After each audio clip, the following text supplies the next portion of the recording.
May ilang struggle, yes, drama, tension, conflict, imbalances, parang walang growth. Ang bagal, walang spark moonshot, parang kabaliktaran naman ang iyong name-mention, ang aking nararamdaman ngayon. Walang perfect relationship na, or if one point, titest kayo ng universe, I will be honest, yes, something will end.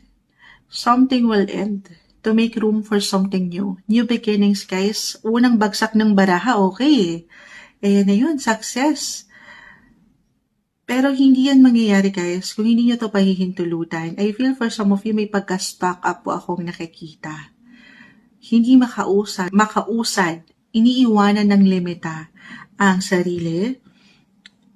Eto, iba-iba tayo ha. Meron akong proseso dito nakikita. Depende to. For some, I feel dumadaan or dadaan sa healing process, physically, mentally, emotionally. So, hindi nyo kailangan madaliin to. Ito isang proseso po ha. Just because may umangat dito na someone parating sa inyo magagandang posibilidad, ay go na kayo. Sabi kasi ni Moonchild, tutuloy kayo nang hindi pa pala kayo handa. So, hindi naman kailangan ganun. Take it easy. Do some healing. Pahinga muna pag may time kung kailangan.